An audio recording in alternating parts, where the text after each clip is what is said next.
TV Burundi, ukuri kw'ivyanditswe mu bijanye n'ijambo ry'Imana.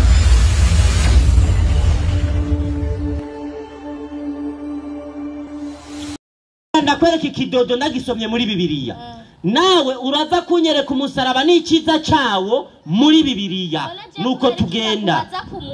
Nawe ugaca usomera ivyo muri Bibiliya. Impamvu mbaza ku munwa yimuhe mikoro ndayikwereke. Banzo somere Matayo 22:29. Ndakwereka impamvu we wavuga ivyo ku munwa gusa. Ubutumwa bwiza ko bwanditswe na Matayo 22:29 Matayo. Yesu yarabavuze mwebwe muvuga ivyo ku munwa gusa. 22:29 ndiyo haragira ati ndiyo Yesu arabishura ati Yesu yishuye abantu nka Emerine bavuga ivyo ku munwa gusa. Mwarazimiye ati mwarazimiye Emerine ndiyo kuko mutamenye ivyanditswe n'ubushobozi bw'Imana. Jewe rero ngira mvuga ivyanditswe kubera nabimenye vyanditswe n'ubushobozi bw'Imana, ariko wewe wazimiye niyo mpamvu za kumbwira amajambo ari mu mutwi wawe gusa. Cyana kuvuga ati ngenda kwereka ikidodo muri Bibiliya Ezekiel 9:4. Ezekiel 9:4 ndiyo haragira ati naam nukuhoraho aramubwira ati genda unyuragire hagati mu gisagara. Ati genda unyuragire hagati mu gisagara no mu gatunguru turanyuragira nayo. Mu Yerusalemu ndiyo ushira ikimenyetso mu ruhanga rw'abantu. Iyi ni Imana iri kirategeka abamarayika ati genda munyuragire hagati mu gisagara muri Yerusalemu hama mushira ikimenyetso mu ruhanga rw'abantu. Banihishwa n'ibizira byose. Twebwe turiko turanihishwa n'ukuntu mwirirwa murabangikanya Imana mwubaka ubusengero haryo ubundi harya hama mugatangura kuvuga ngo harimo mw'Imana y'umwana n'Imana mutima mweranda. Ivyo nivyo vyirirwa biraturiza, nivyo vyatumye dutegura ibikorane mwino gatunguru bandanya. Bigakorerwa hagati muri ico. Nimwirirwa murabikora simwe bwo mwirirwa muraduteza ibibazo mubona inzara igiye kumara abantu kubera ibibazo vyanyu bandanya. Bikabariza. Twebwe twararize twarahwereye kubera ubu bubangikanya Imana mwirirwa murakorera ngaha bandanya. Babandi ndiyo ababwira numva ati uhora habarira baba marayika yumva ati nimugende muce mu gisagara mukurikiye muririke Imana itegetse abamarayika kurimbura abantu bose basenga ibigirwamana. Ndiyo muririke ndiyo ijisho ryanyu ndiyo ntirigire uwo riziguriza. Imana ibwiye abamarayika ati genda muririke n'ijisho ryanyu ntirigire uwo riziguriza ntihagire n'uwo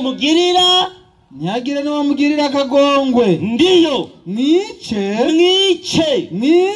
mutikize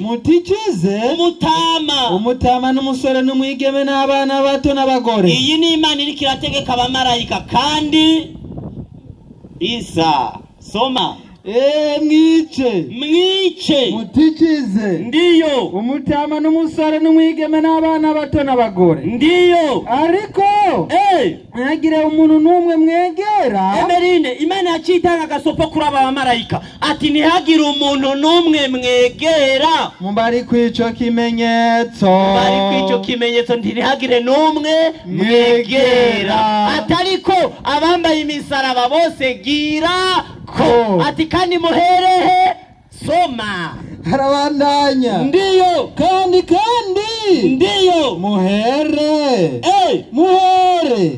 ku rushengero rwanje gwera. Basha ngo bace bahera harya na ngaho.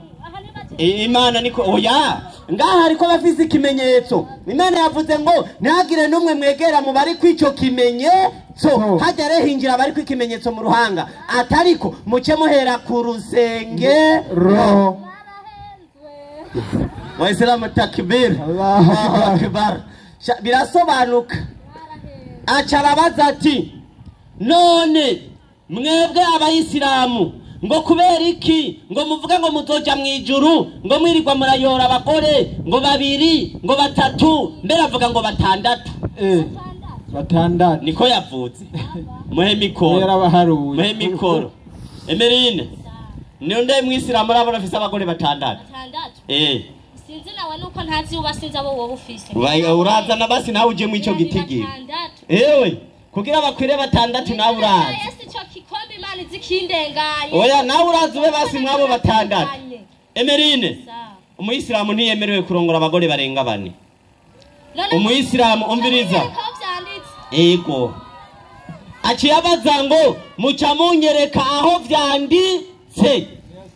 Emerine jewe uno munsi mvize babiri sawa inshallah nawe hari gihe wobu wa gatatu Charondera hari gihe nawe wobu wa gatatu inkumi nizibazira kuraba muherere ndakwereke babiri kwa mbere jewe ndakwereke uwo nigiye ko yanyigishije kugira babiri muhembaye nkwereke ebana itanguriro 4:19 itanguriro 4:19 ndakwereke uwaforomye kugira babiri watwigirako haragira ati ndiyo Rameki ni umwuzukuru wande wa Adamu. Ndiyo Rameki ndiyo yabira abagore babiri abo umunsi umwe yabazaniye rimwe abo babiri ndiyo yitwa Ada amazina yabo ebana umusheri w'umwe bamwita Ada uwundi Zira uwa kabiri bamwita Zira nanye ca ndigana Rameki ubu mfise bangahe abo ndiko narondera no wakangahe uwaka Emerine ashobora kuba wakangahe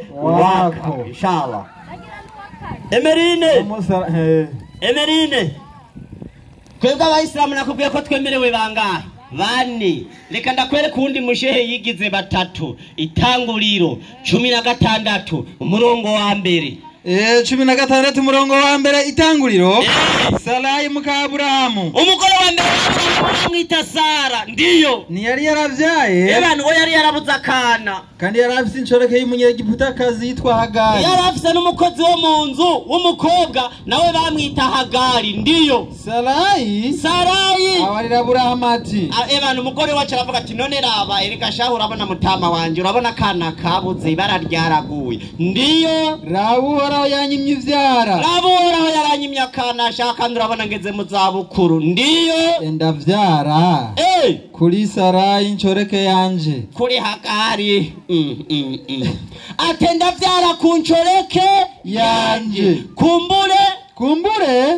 nzoronyera akana kuri we ndiyo nuko Aburahamu yumvira Sarayi Aburahamu yaciye yumvira umugore we aravuga ati reka nkorere kuri no fikira ya sheri wanje ndiyo Aburahamu amaze imyaka 10 mu gihugu c'Ikanani Aburahamu amaze imyaka 10 mu gihugu c'Ikanani Sarayi umugore wiwe yabira Hagari Sarayi umugore we acahitana wa mukobwa yakora muhiri wabo umunyegiputakazi inshoreke yiwe ndiyo amuha Aburahamu ayebana acamuha Aburahamu umugabo wiwe ndiyo nuko ararira Hagari Aburahamu acaryamana n'umugore ebana agira kabiri ndiyo asaminda ebana yarayamutwitse inda ibintu biba biratoye umurongo aca yiyongera uwa gatatu umugore agira gatatu Aburahamu yiyongeye nawe ari he itanguriro 25 umurongo wa mbere itanguriro 25 umurongo wa mbere ndiyo Aburahamu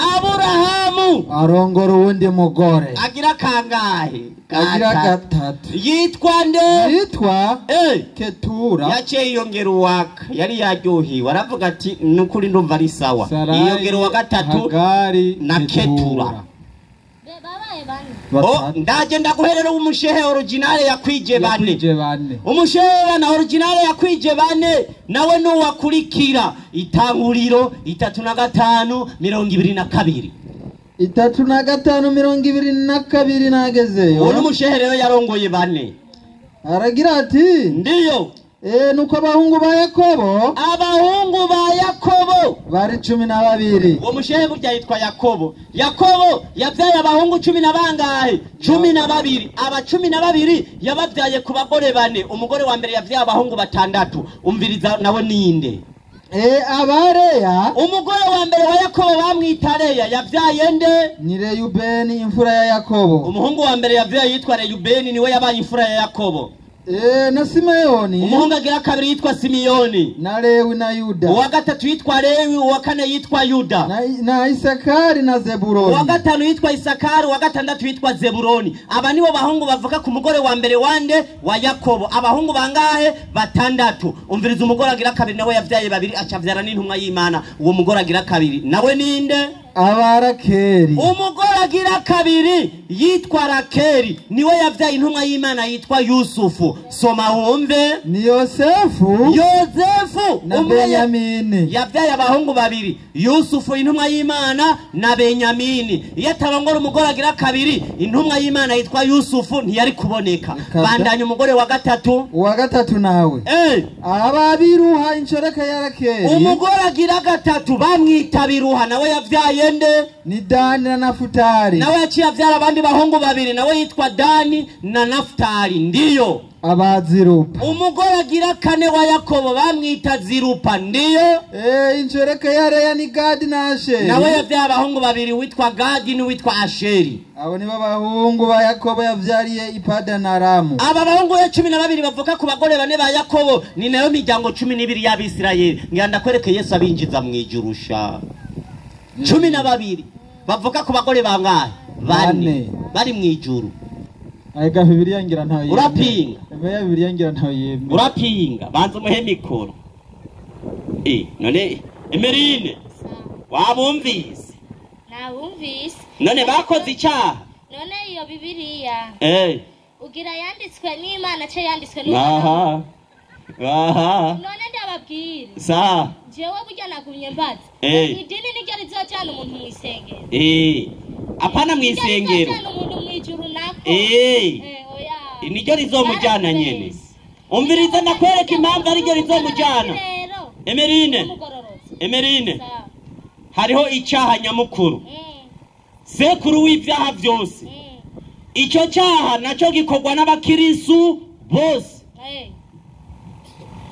Imana yabwiye Mose ati bwira abanyisirayeli uti ntukagire izindi mana mbangikanya. Mwebwe abakirisu icyaha nyamukuru kizobinjiza mu muriro naco kigize ubukirisu nukubangikanya iki? Imana. Gusenga Imana Data, Imana Mwana, Imana Mutima.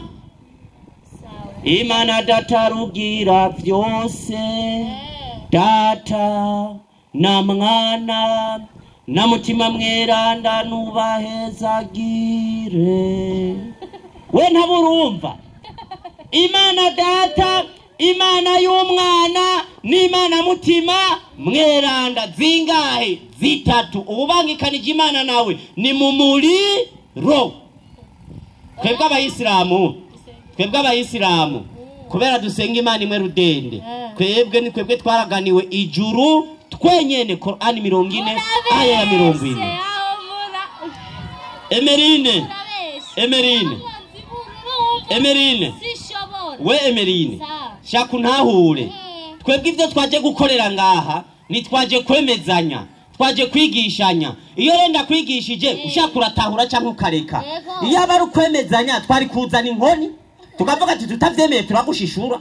Muga kubera no kwigishanya je sinaje kubikwinjizamo ku nguvu. Ndakubwira ushaka ukavyemera canke ukareka. Ndiko ndabo kumwese musengera aho muri iryo dini siko muri kwivyo bidodo. None ivyo bidodo ko mwagiye kubigira ari uko mukuze. None we kugira mwari kukivukana. Oya. Ariba nico kidodo mwari cyo kizocujana mu ijuru. Nari kuvuka kindiko. Emerine.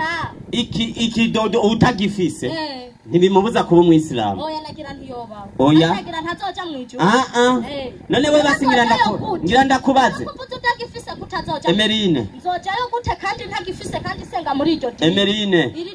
Emerine. Sinzi mukuja mu ijuru yuko nzoca muri Emerine. Idini bisobanura inzira canke amategeko y'Imana. Wowe rero ugendeye mu mategeko y'Imana nta kabuza utazoja mu ijuru. Oya nagira sinoja kandi erega wowe wumvise mu inzira wowe akibona ko arakakayira kaja mu musigiti. Nta mu miziringo nta wundi muntu azoja mu isengera atari mu mizirima aho murabeshe. Muherera some. Muhasome. Twe nitugendera ku maranga mutima, nitugendera ku vyiyumviro vy'abantu, twebwe tugendera ku vyanditswe. Soma Qur'ani 40. Mbanje kwikinga kuwara handinde na Satani yavumwe. Ndiyo. Kwizina ry'Imana nyene imbabazi nyene muwe. Kweli. Uzokora ikibi? Umviriza Emerine. Ukabona ni wahora n'umusore wa umwisilamu akakubwira ngo tuje gusambana. Uzomubwira ati ahurikora ugomba gukora icyaha. Uzomubwira ati ugiye gukora icyaha. umviriza Imana rero yavuze ubuzokora ikibi wese na indi membo yiwe uretse ikibi nk'ico yaba ari umuyisilamu ngaha ntibavanguye kubakora ibibi uzokora ibibi abaye ari umuyisilamu abaye ari umukristo abaye ari umupagani nta yindi mpemba azohembwa kiretse ibihwanye n'ibibi yakoze bananya nawe uzokora iciza umviriza rero ayitandukaniro riza kubakora ivyiza uzokora ivyiza ari umugabo canke umugore abaye ari umugabo canke umugore yemeye akanakora ibikorwa vyiza kondisiyo yemeye akaba umwisilamu niyo kondisiyo urabona ko ndi umuyisilamu kandi urabona ko bumbereye abarundi bavuze ngo akuzuye nk'ikamuriko nawe urinde usengera ni mu katolika muri babononye none ko muciye mukoma induru mutawe nta gisabisho wama wumva bita mwaramutse Mariya urakizi tuvuge rero kamwe kamwe mwaramutse Mariya yego twigire ndi mutama wanyu mwaramutse Mariya umukama muri kumwe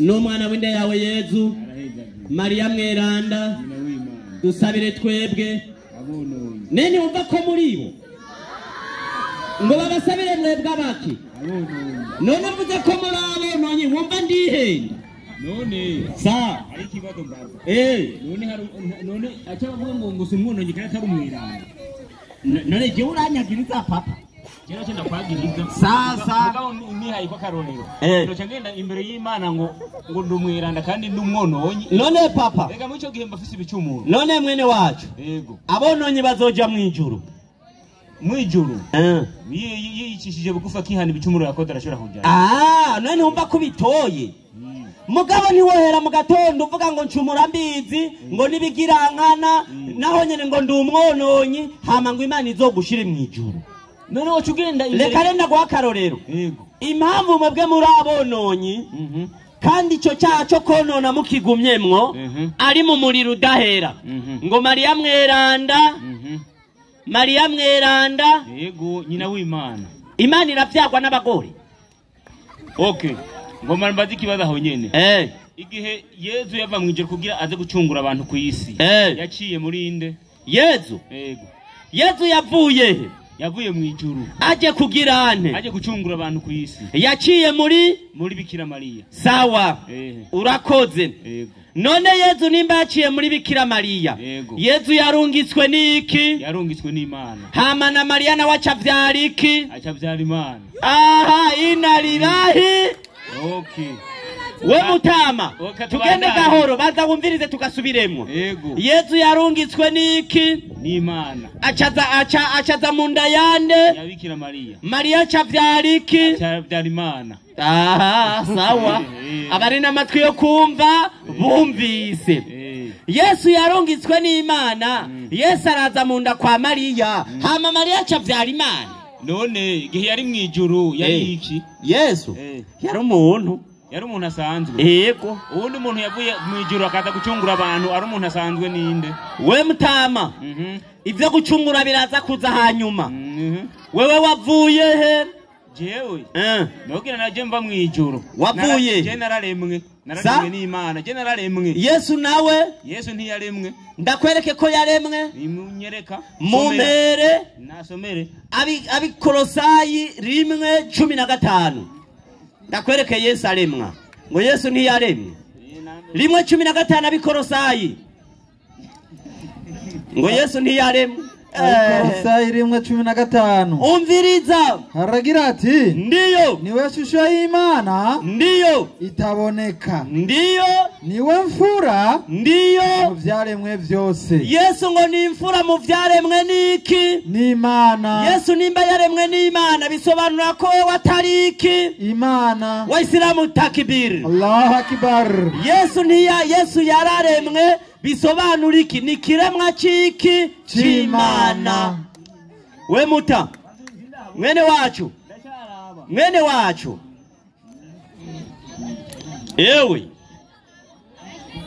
yewe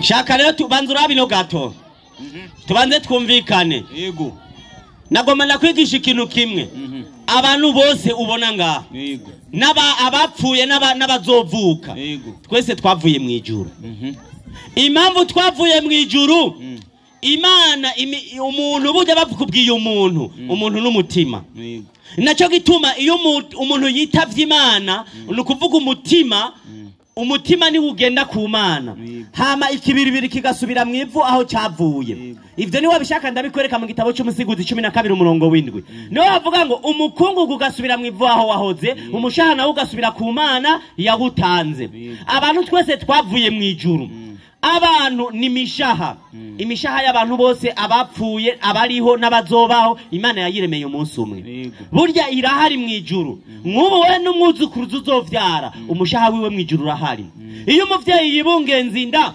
ikwije amezi 4 iminsi 120 umuvyeyi Imana irungika umushaha nicyo gituma umuvyeyi aca kugira ngo inda yatanguye gukina umuntu abamaze kuba umuntu indi tarakwiza amezi 4 twebwe niyikorotse ubu baca baja guhamba ntibirirwa baroza mugabe yimaze gukwiza amezi 4 nukuvuga umushaha wamaze kuza umuntu yabaye umuntu indira tanguye gukina umuvyeyi ariko arumva akagura umwana agira guca akaboko agira guca bana bacavuga ati umwana yabaye umwana aha rero umuntu aba yavuye mu ijuru aba yaje mu nda y'umuvyeyi muri cya kibiribiri ari wo mukungugu Yesu rero yavuye mu ijuru aza mu nda ya Bikira Mariya nawe wavuye mu ijuru uza mu nda ya nyoko najewe navuye mu ijuru inza mu nda ya mama amezi 9 aheze turavuka nkuko Yesu amezi 9 aheze aravuka nuko yavuye mu ijuru nuko nanjye navuye mu ijuru nico kimwe ko aje gucungura abantu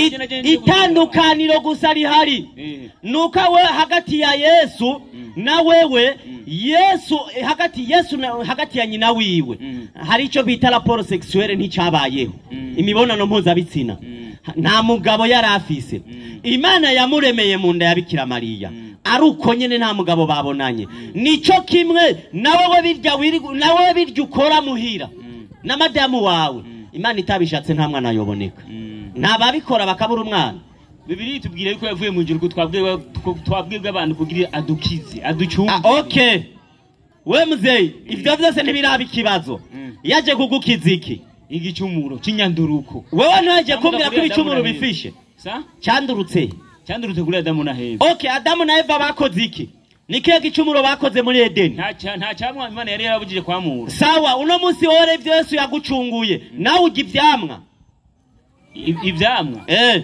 none je Yesu yaramaze kuncungura nta byahugira ndagifise mugabo ntibingana nuko ivyo yagucunguye vyitwa ngwiki ivyo navyo ufise uno munsi navyo vyitwa ngwiki cyose n'ibicumuro gusa muherenda mubaze Yesu uramubesheye Yohana 8:21 nta cyaha na kimwe yagucunguye muhenda mubaze ubutumwa bwizwe bwanditswe na Yohana 8:21 Yohana haragira ati ndiyo nuko Yesu yongera kubabwira ati kubera muri ntumva yaguma bivuga ntimwavyumva arongeye asubiyemo ndiyo jewe ndi mukuhava Yesu ndi mukuhava nigire mu ijuru namwe muzondondera oya nibirirwa baramurondera bakubaka amashengero harya bakayanda ku isoko nk'amavoka nimwirirwa muramurondera namwe muzondondera kandi ndiyo kandi ndiyo muzopfira mu vyaha vyanyu shaka rero usobanurira abantu ivyo yavuze muzopfiramwo vyitwa ngwiki ivyo yabacunguye navyo vyitwa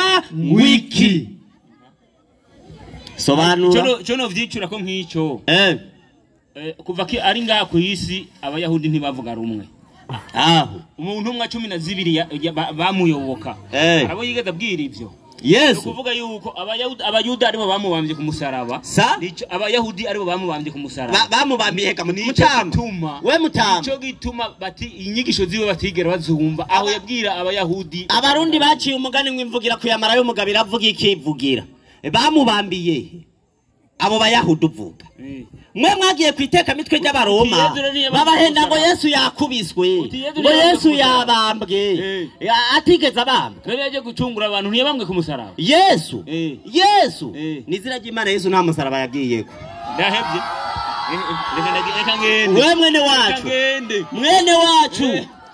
wacu mwe bujya muri kwegera uno munsi mwirirwa muravuga ngo Yesu yarabambwa ziri ivyaha vyanyu mugango b'amatohoza yotangura Mariya akavuga ati je ngiye gushingisha urubanza bandiriye umwana burya mwese ntimwokwiruka. Okay, none yavuye mu ijuru kugira gira iki? Yesu umviriza icyamukuye mu ijuru, Mariko 1:38 umviriza icyamukuye mu ijuru. Icyamukuye mu ijuru Yesu. Ndiyo. Mariko 1:38. Mariko 1:38. Icyakuye Yesu mu ijuru, mission speciale.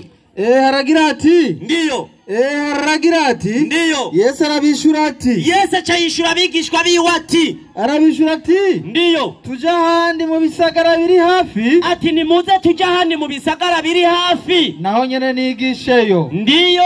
Kuko arico canzanye. Waislamu takbir. Allahu akbar. Kumbi cyazanye Yesu ngo nukugira gute? Kwigisha. Umuteka mitwe naho ngo Yesu yaje gucungura abantu ivyaha byabo. Iyo niteka mitwe byo kurondera ubugari mu masengero.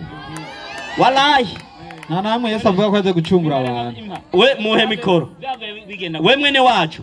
Uremera ko Yesu yavuga?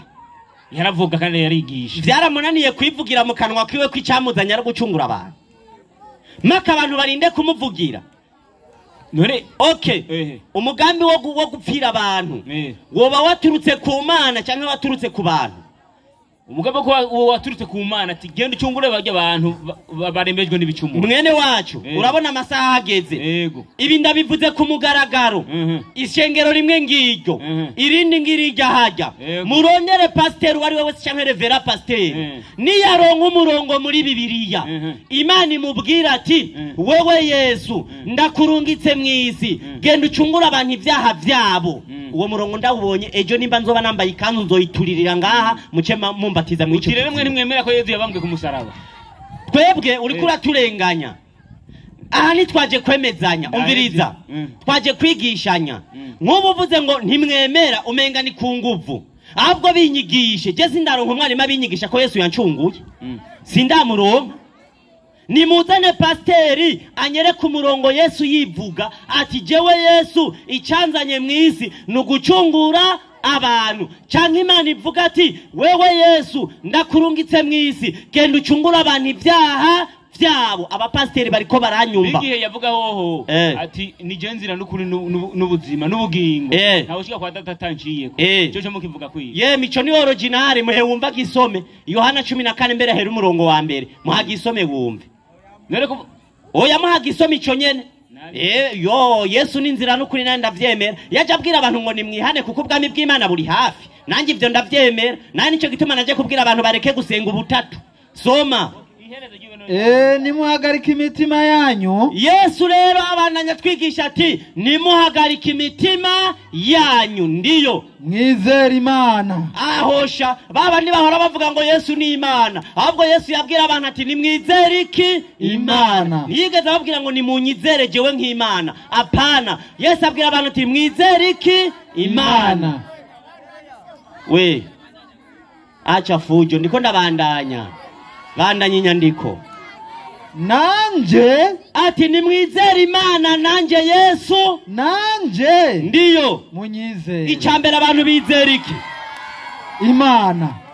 None je ngira ndababaze nk'ubu ciye uko minduru Yesu avuze ngo mwizere Imana nanje munyizere. Na muislamu numatizera ko Yesu ari ntumwa yiki? Y'Imana. N'abayisilamu turizera ko Yesu ari ntumwa yiki? Y'Imana. Cyo gituma Yesu yavuze ati mwizere Imana nanje munyizere. Bandanya wumve. Arabandanya agira ati ndiyo imuhira kwa data. Kumbe Yesu abandanya dutangariza yuko hariho se we ubu ni wakwiye gusengwa. Cyo gituma avuze ngo nimwasenga muvuge muti data wa twese. Ati muhira kwa data hari amazu menshi. Ndiyo iyo atariho mba ndabibabwiye kuko ndiyo ngiye kubategurira hanyu. Naam. Kandi ko ngiye kubategurira hanyu nzogaruka kubajana iwanje. Ndiyo waho ndi namwe bariho muba. Ndiyo kandi yonja genda gatandatu hamwe yashaka. Gatandatu aragira ati ndiyo Yesu arababwira ati ni jewe nzira n'ukuri n'ubugingo. Ndiyo nawe ushika kuri data. Ndiyo namujanye. Iyo nyandiko ivuga neza. Kumbe Yesu ni bisi twara abantu hehe? Ku Mana.